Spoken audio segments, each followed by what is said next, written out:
Muy bien. Bueno, en esta es nuestra primera clase al curso de cosmología. Vamos a hacer una introducción, ¿no? Introducción al curso de cosmología e introducción a lo que es la cosmología.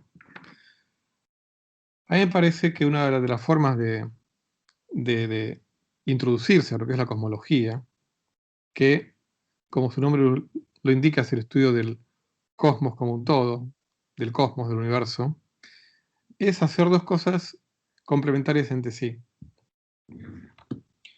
Una es contar sobre todo la historia de los últimos 100 años, o sea, cómo cambió nuestra imagen del universo en los últimos 100 años, y en paralelo eh, a esa historia, dar una muy breve reseña de cuál es la situación actual. Obviamente con un lenguaje lo suficientemente no técnico como para que ustedes que recién empiezan el curso puedan entenderlo, ¿no? Así que ese es el objetivo, digamos, inicial del curso. ¿Qué es lo que sabemos y qué es lo que sabíamos, ¿no? ¿Qué es lo que sabemos hoy, en el año 2021? Sabemos que, y fíjense acá, estas palabras no son casuales.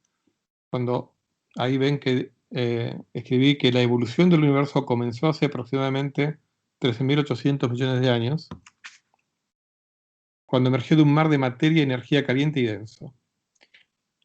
En realidad, luego sabemos que se enfrió y se expandió, y que aparecieron las galaxias, las estrellas, los planetas, la vida, y nosotros que, entre otras cosas, queremos saber qué es lo que pasó.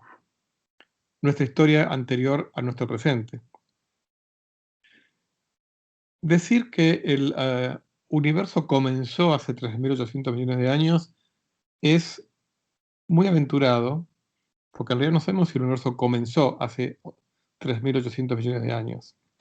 Pero sí podemos saber, tenemos una idea bastante clara sobre cómo evolucionó en los últimos 13.800 millones de años. Y sí tenemos suficientes motivos para pensar que hace 13.800 millones de años todo el universo estaba a muy alta temperatura, a muchos miles de millones de grados de temperatura, era bastante homogéneo, era muy denso, no había estructuras prácticamente, de hecho no había ninguna de las estructuras que hoy en día conocemos, ni galaxias, ni estrellas, ni seres humanos, ni perros, ni mesas, y ni siquiera átomos. ¿Mm? Entonces sabemos eso, y sabemos que eso ocurrió hace 13.800 millones de años. Hay muchas teorías diferentes que especulan sobre qué es lo que pasó antes, y si el antes duró una fracción de segundo, o si el antes eh, es tan grande o más grande que estos últimos 13.800 millones de años. En ese antes no vamos a entrar nosotros porque es algo muy especulativo. Nosotros vamos a concentrarnos en lo que sabemos a ciencia cierta, o bastante cierta, que es en este periodo que llamamos eh, el Big Bang hasta nuestro presente, ¿no? Ahora vamos a ver a qué le llamamos Big Bang. Muy bien, vamos a situarnos a comienzo del siglo XX. Hoy en día todos ustedes habrán leído, aunque sea por divulgación, la teoría del Big Bang, que el universo se expande, algunos sabrán que incluso el universo se está acelerando. Era muy diferente la imagen que tenían los científicos, porque estoy hablando de la imagen que tenían los científicos, del universo a principios del siglo pasado. Por ejemplo, los astrónomos pensaban que el universo no era mucho mayor que unas pocas decenas de miles de años luz, quizá menos, unos miles de años luz. Incluso cuando ellos contaban el número de estrellas, veían que en todas las direcciones el número de estrellas iba disminuyendo en la misma proporción, con lo cual era una señal de que nuestro sistema solar estaba cerca de lo que uno llamaría el centro del universo, donde el universo era una especie de universo isla, en el sentido de que era el universo para los astrónomos del principio del siglo XX era una isla de estrellas, punto. Había una pequeña diferencia de atenuación de distintas direcciones, pero nada que marcara algo fundamental. Hoy en día sabemos que esa atenuación, en el número de estrellas y en el brillo, en gran medida se debe al gas y al polvo interestelar que hay en nuestra galaxia, a la cual ahora llamamos nuestra galaxia, la Vía Láctea, pero que en esa época, digamos, no se tenía la noción de galaxia, sino que había un único universo isla de estrellas. Así que esa era la imagen del universo hace poco más de 100 años. Fíjense, por ejemplo, uno de los más grandes astrofísicos de la primera mitad del siglo XX, Arthur Eddington, escribía en 1914, o sea, hace 107 años, escribía lo siguiente: se cree que la gran masa de estrellas están arregladas en la forma de un sistema con forma de lente o de bollo, achatado considerablemente hacia un plano. O sea que, bueno, lo que sí ya se sabía en esa época es que esa isla de estrellas era más bien achatada, ¿no? El Sol ocupa una posición bastante central. Hacia los polos galácticos, la densidad continúa prácticamente uniforme hasta una distancia de 100 parsecs. Después les voy a definir exactamente más adelante en el curso qué es un parsec, pero básicamente un parsec es 3,26 años luz. Un año luz, ustedes saben, es la distancia que recorre la luz en un año, aproximadamente 10 billones de kilómetros, 10 millones de kilómetros, o 10 a la 12 kilómetros. Perdón, 10 billones de kilómetros serían 10 a la 13 kilómetros. 100 parsecs serían unos 300 años luz. Más allá de los 300 años luz, dice Eddington, la caída se hace notable. Entonces ya 300 parsecs, o sea, 1000 años luz más o menos, es solo una fracción de la densidad de estrellas cerca del Sol. La extensión del plano galáctico es al menos 3 veces más grande. Estas cifras están sujetas a grandes incertezas. Esa era la imagen del universo en 1914 por una de las más grandes eminencias de esa época. O sea, ya a partir de los 1000 años luz, se notaba una gran disminución de la densidad de estrellas, con lo cual todo indicaba que el universo se extendía no mucho más allá. Después vamos a hablar un poquito más de este astrónomo Shapley, Harlow Shapley. Este es un gráfico realizado por Shapley en 1918, en donde acá lo que hay, bueno, lo que está, digamos, sombreado es el plano de nuestra galaxia, la Vía Láctea. Nuestro sistema solar está acá ahí, donde hay una X. Estos círculos negros son cúmulos globulares. Después les voy a comentar un poco sobre qué es un cúmulo globular, pero básicamente es un conjunto de estrellas que están gravitacionalmente ligadas entre sí, a punto tal de que tienen una forma aproximadamente esférica. Hay cúmulos que pueden tener muchas decenas de miles de estrellas. Estas son ciertas coordenadas que ahora no voy a entrar en detalle, pero son coordenadas que, digamos, que tienen a la galaxia, digamos, en el plano sombreado. Después vamos a comentar sobre qué tipo de coordenadas se utilizan en cosmología. Fíjense que el número de cúmulos globulares es aproximadamente similar, digamos, en el, llamémosle, hemisferio norte galáctico y en el hemisferio sur galáctico.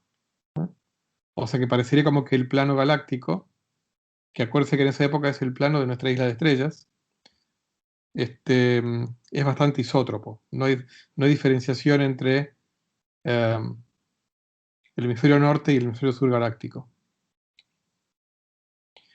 Este es otro gráfico, un año después. Fíjense, este ya es una escala más grande. Acá lo que vamos a ver es que en el lapso de un lustro, la cosmología sufre una revolución observacional formidable. O sea, cómo se van descubriendo objetos más y más lejanos.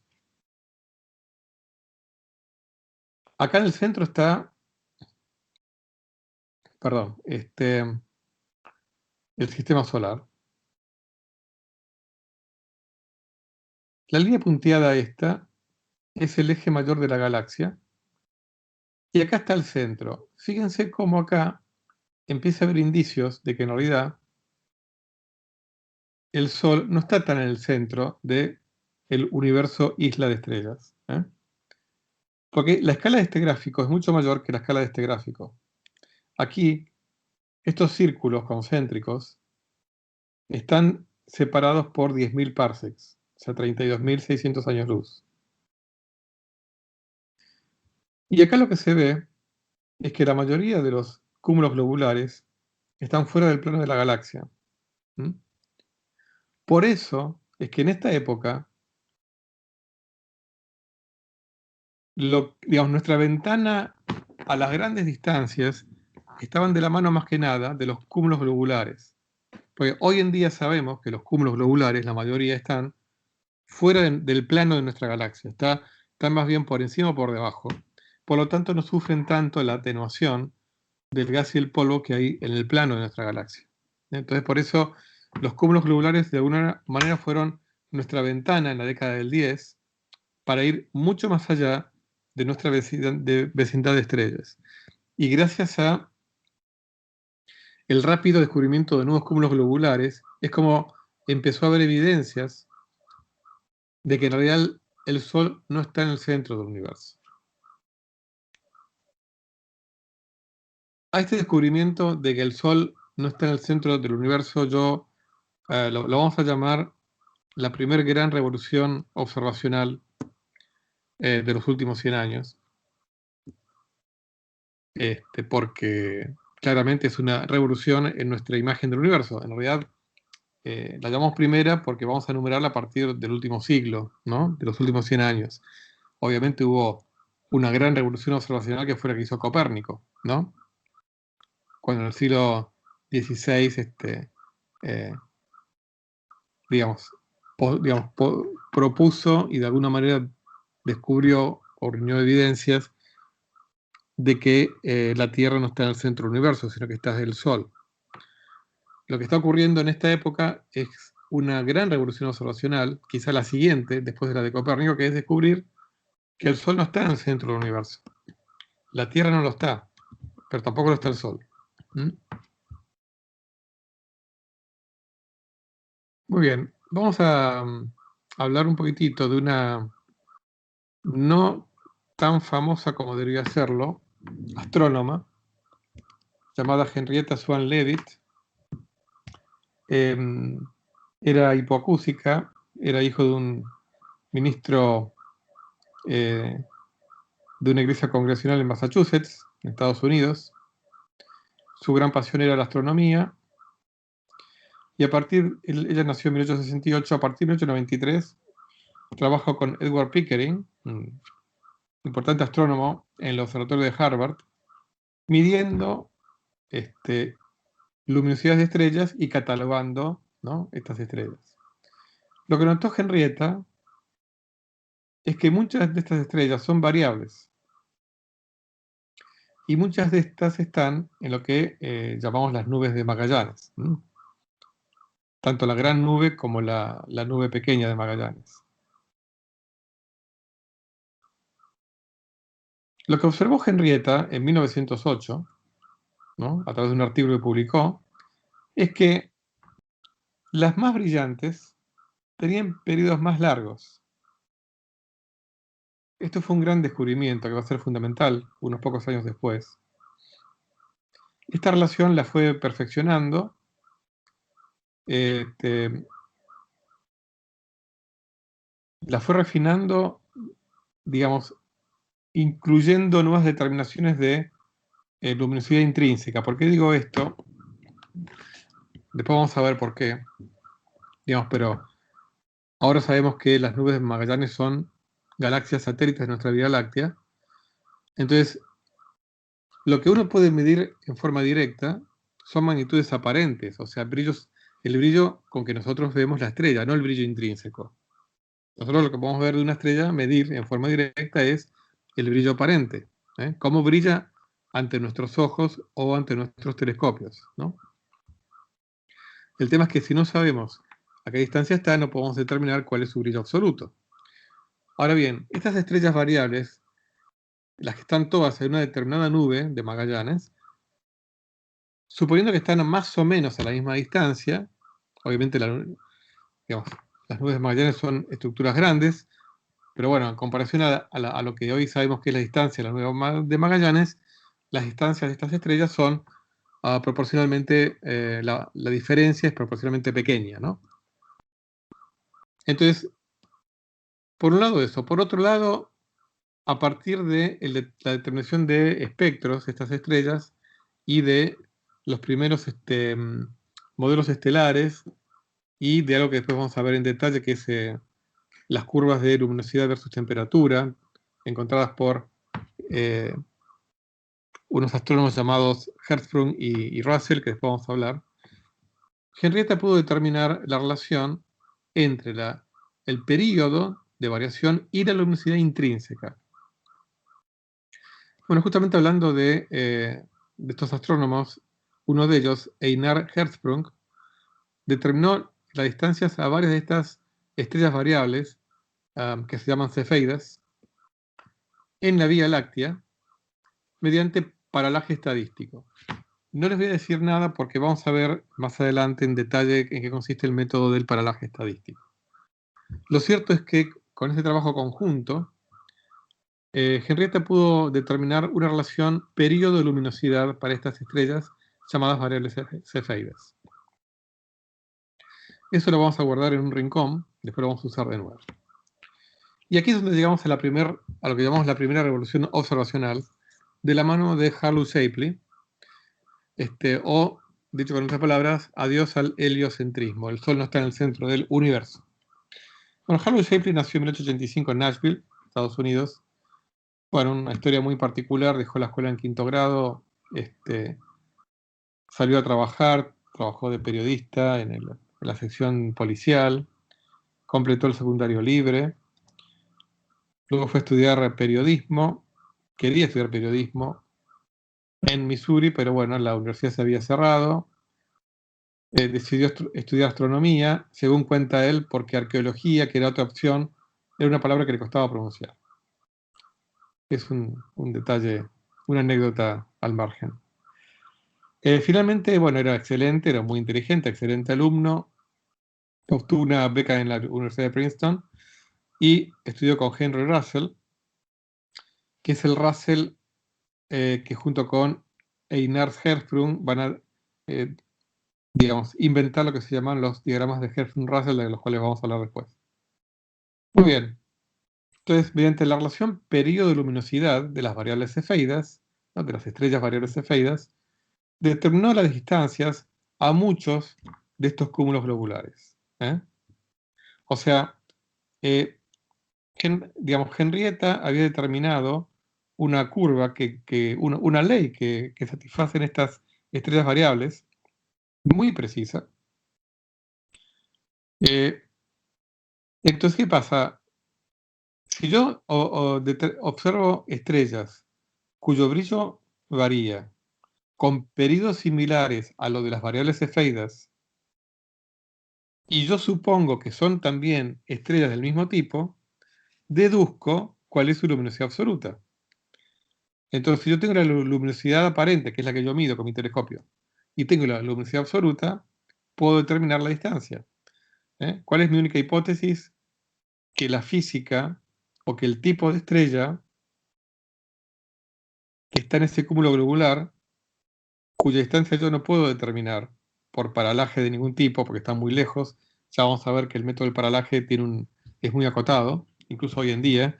Obviamente hoy en día hay mucha mayor sensibilidad, pero sigue siendo acotado. Entonces, suponiendo que esas estrellas tienen la misma física que estas estrellas que están digamos, más cerca, entonces determino su distancia, perdón, su luminosidad absoluta y por lo tanto su distancia. Eso es lo que hizo Howell Shapley. Entonces, fue, como les dije, el que hizo esos gráficos en 1919, donde ya ahí se veía ¿eh?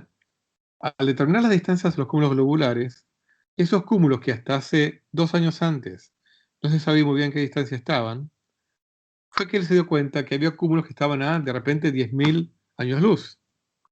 Eso es algo mucho más que ese vecindario de 1.000, 2.000, 3.000 años luz del que les hablé, digamos, en 1915.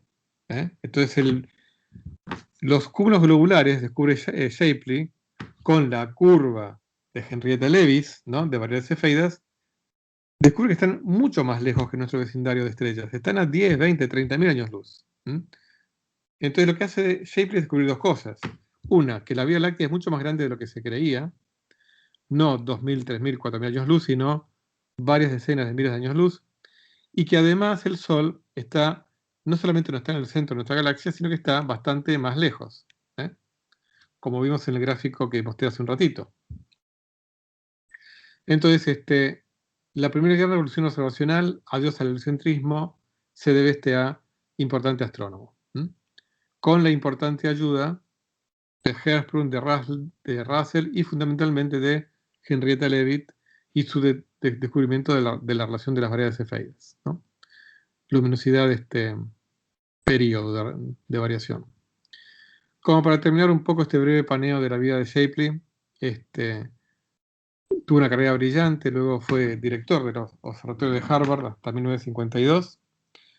Hablando de mujeres, dirigió la primera mujer en doctorarse en Harvard en astronomía, llamada Cecilia Payne-Gaposchkin, que también hizo importantes contribuciones a la astronomía.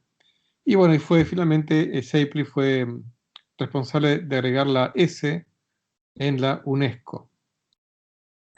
La S de UNESCO de Scientific, ¿ok? O sea, la Organización de las Naciones Unidas Educacional, Cultural y, gracias a Shapley, científica explícitamente. Muy bien. Avanzamos un año más. Estamos el 26 de abril de 1920.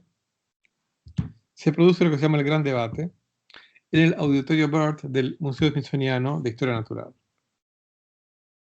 El Gran Debate, también conocido como el debate Shapley-Curtis, consistió en lo siguiente.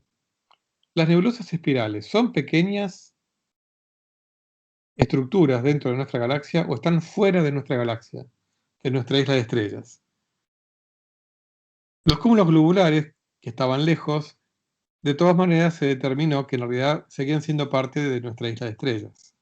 La pregunta era, estas nebulosas, digamos, por ejemplo, la nebulosa espiral de Andrómeda, cuya distancia no se tenía la menor idea de cuál era, la pregunta era, ¿está dentro de nuestra galaxia o es otra estructura que está al mismo pie de igualdad que nuestra galaxia?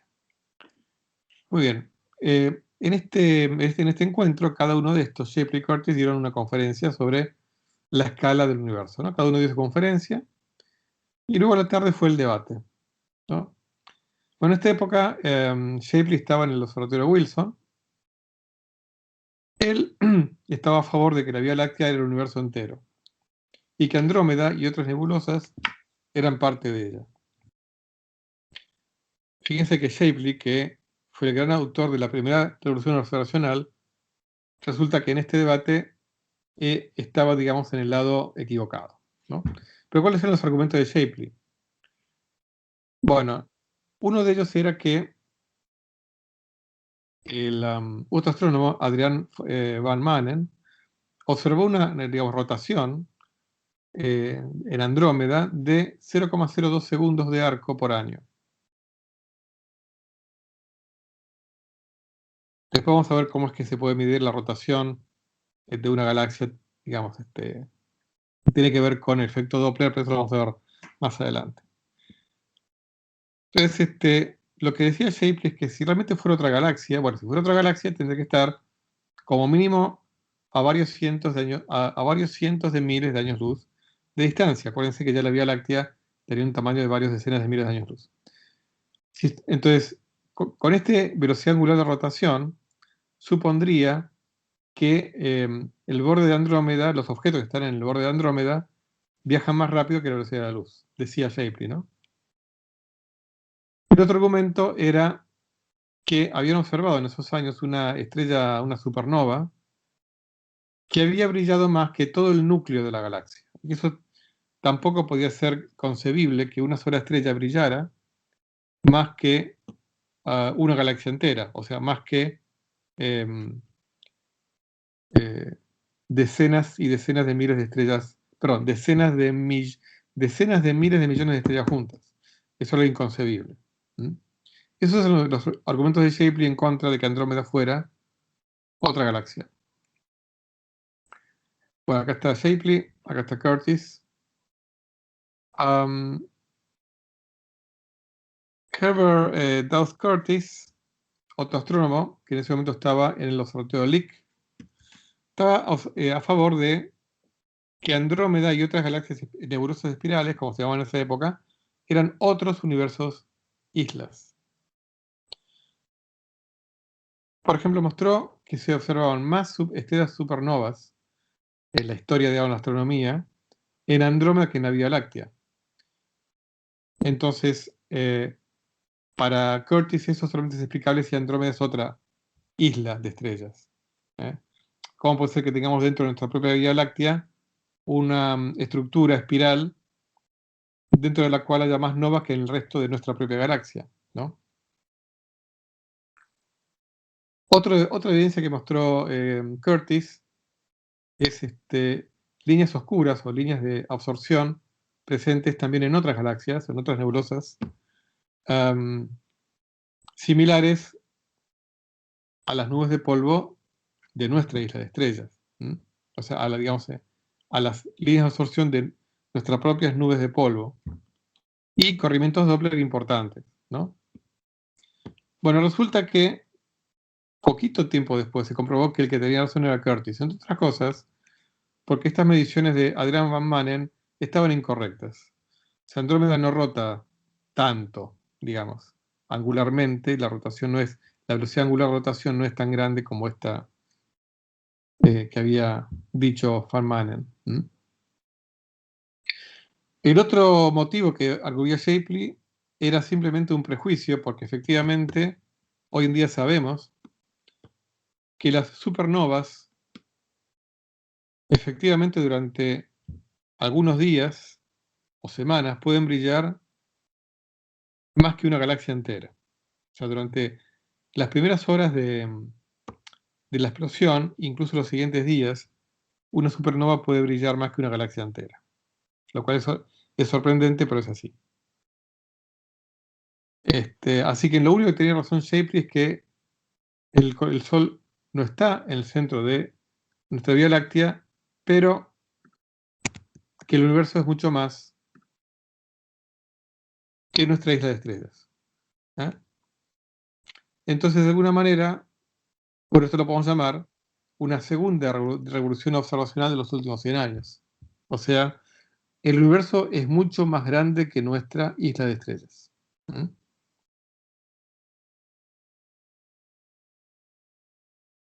Acá están sus dos protagonistas.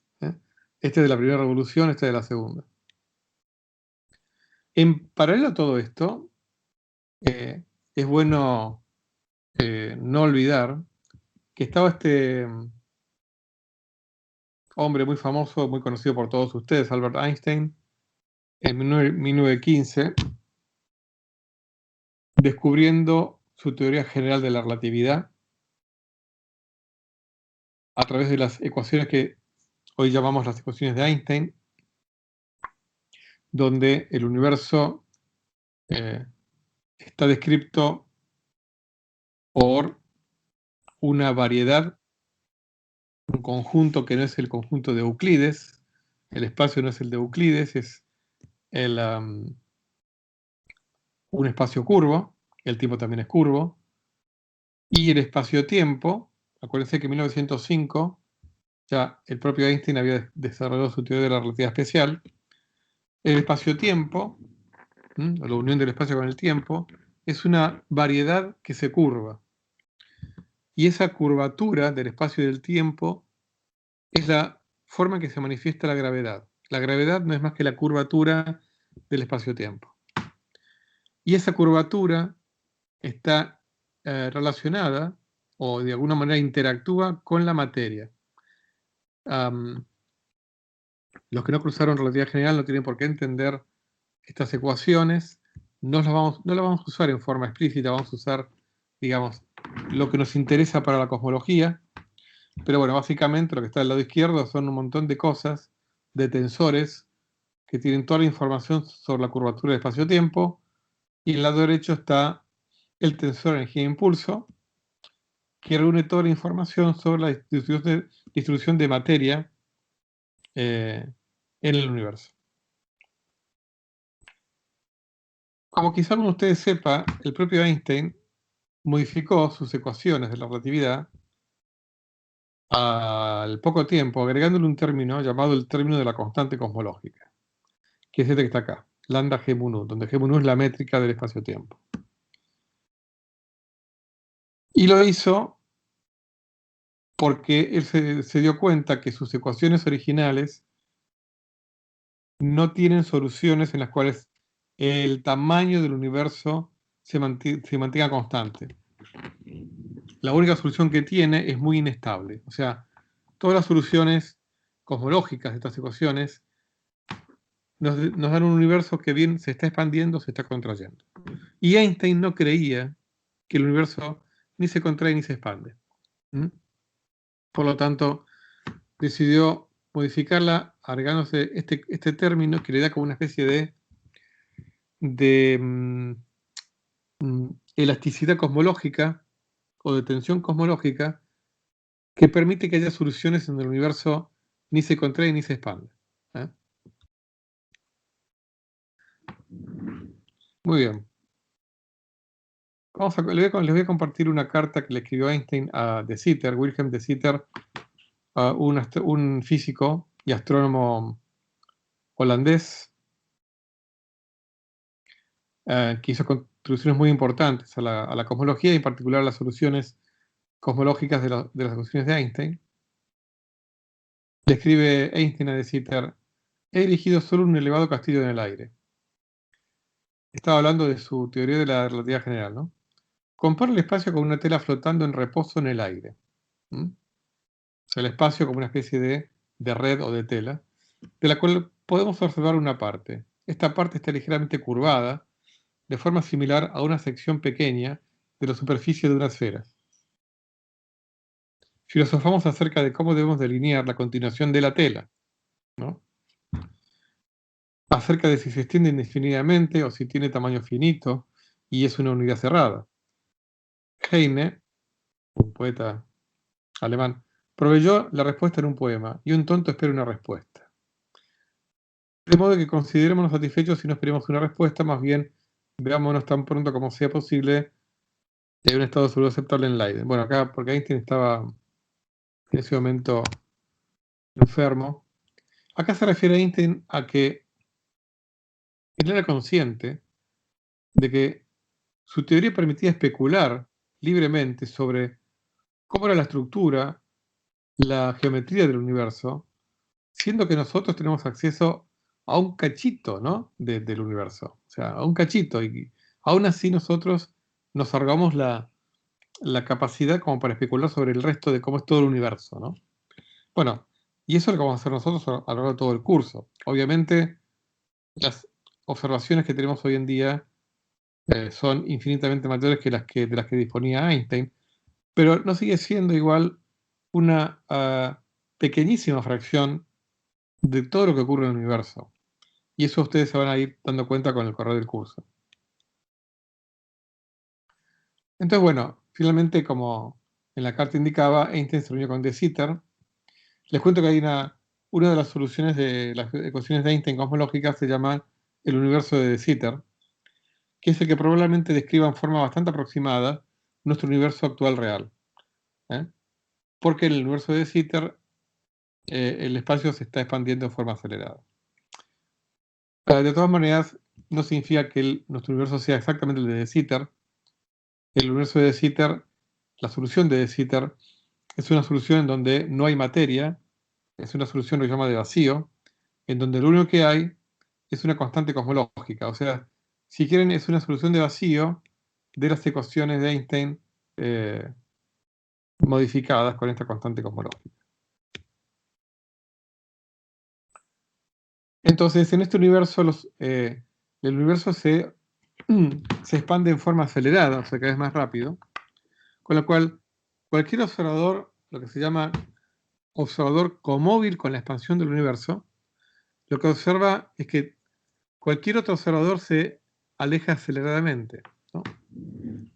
Muy bien, la, la solución que había encontrado Einstein es el de un universo con una distribución homogénea de materia, esféricamente curvado, eh, o sea, dicho en forma más clara, homogéneo con curvatura constante, o sea, con una curvatura uniforme alrededor de todo el espacio, eh, y cerrado sobre sí mismo, o sea, el volumen espacial del universo finito. Sería una versión con una dimensión más de lo que sería la superficie de la Tierra, que es una esfera. La superficie de la Tierra es una variedad, es un espacio de tamaño finito, o sea, el área de la esfera es finita, eh, es cerrado sobre sí mismo, y bueno, pero lo que pasa es que nuestro universo tiene 3 dimensiones, no 2. Entonces hay que imaginarse, no podemos imaginarnos un universo, un espacio con 3 dimensiones que sea una especie de hiperesfera curvada en un espacio de 4 dimensiones espaciales. Pero básicamente eso es lo que el modelo de Einstein, después lo vamos a ver en detalle, matemáticamente. La curvatura, esta uniforme del universo de Einstein, tenía que ser igual a la constante cosmológica. ¿eh? Esa constante cosmológica, si es positiva, es una fuerza repulsiva. O sea, es una cosa rara, pero es así. Este término de constante cosmológica en las ecuaciones de Einstein, si el término es positivo, me da una fuerza repulsiva que compensa la fuerza atractiva de la gravedad. Por eso le da estabilidad, perdón, por eso permite un universo que no se expanda ni contraiga. Ahora me corrijo acá. Este universo es inestable. O sea, por eso hago una corrección sobre lo que dije hace un ratito. Si no hay constante cosmológica, yo no puedo tener un universo ni que se expanda ni que se. O sea, un universo estático. Si lo quiero estático, necesito una constante cosmológica. Pero aún así, el modelo es inestable. ¿Por qué? Porque em, si el universo no es exactamente, o sea, si la densidad del universo no es exactamente igual a la constante cosmológica, si es infinitesimalmente mayor, termina contrayéndose en un punto. Si es infinitesimalmente menor, termina expandiéndose aceleradamente hasta el infinito. O sea, el modelo es inestable. Y lo mismo es inestable ante la menor perturbación de inhomogeneidad, lo cual no es aceptable físicamente. El propio Einstein se dio cuenta de esto, ¿no? Él nunca estuvo conforme con esta constante cosmológica, pero bueno, él estaba muy fuertemente adherido a su idea de universo estático, ¿no? Fíjense, muchos años después, recordando en forma lejana, ¿no? Esta época, en una carta de Einstein a Lemaitre, que es otro cosmólogo del cual vamos a hablar, le dice: la introducción de dicha constante implica una renuncia considerable a la simplicidad lógica de la teoría, el término ese de constante cosmológica. Desde que introduje ese término, siempre tuve una mala conciencia. Soy incapaz de creer que tal horrible cosa debe adquirir realidad en la naturaleza. De hecho, a los pocos años, cuando se descubrió que el universo se expandía, Einstein llamó a su introducción de ese término de constante cosmológica el mayor papelón de su vida. ¿Mm? Lo que él nunca se enteró, y qué es lo que hubiera dicho si se hubiera vivido para ver que 50 años después de esta carta, más precisamente 52 años después de esta carta, se iba a descubrir que el universo efectivamente se está acelerando. ¿Eh? Muy bien, vamos a ir un cachito más.